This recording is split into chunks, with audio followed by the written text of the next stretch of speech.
Uulitin o susulitin?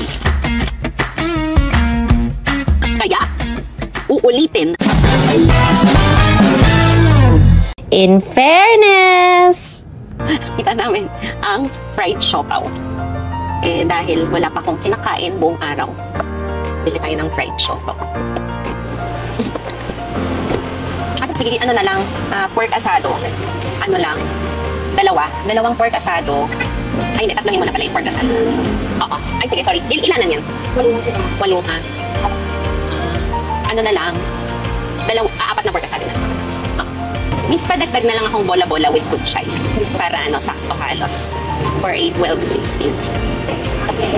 Okay, thank you. Okay na. Thank you. Ano to? Lingnam. Lingnam, the original Hong Kong fried siopaw. Victoria. Masarap ha?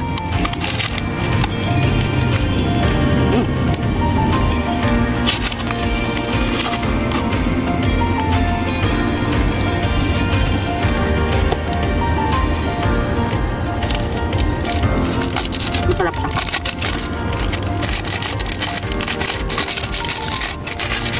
Uulitin o susulitin? The original Hong Kong fried siopaw, uulitin. Ito, tikman naman natin ang, anong tawag dito? Pork asado.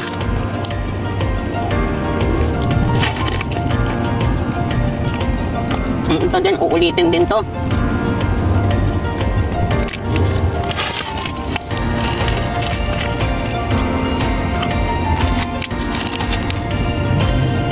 Sarap. Actually, ang tawag nila sa Lingnam, fried siopaw.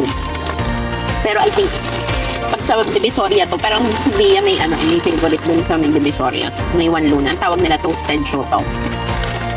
Pareho rin ng tinapay, pero tinoast nila. Pero masarap. Mas gusto ko to kaysa sa normal na siopaw.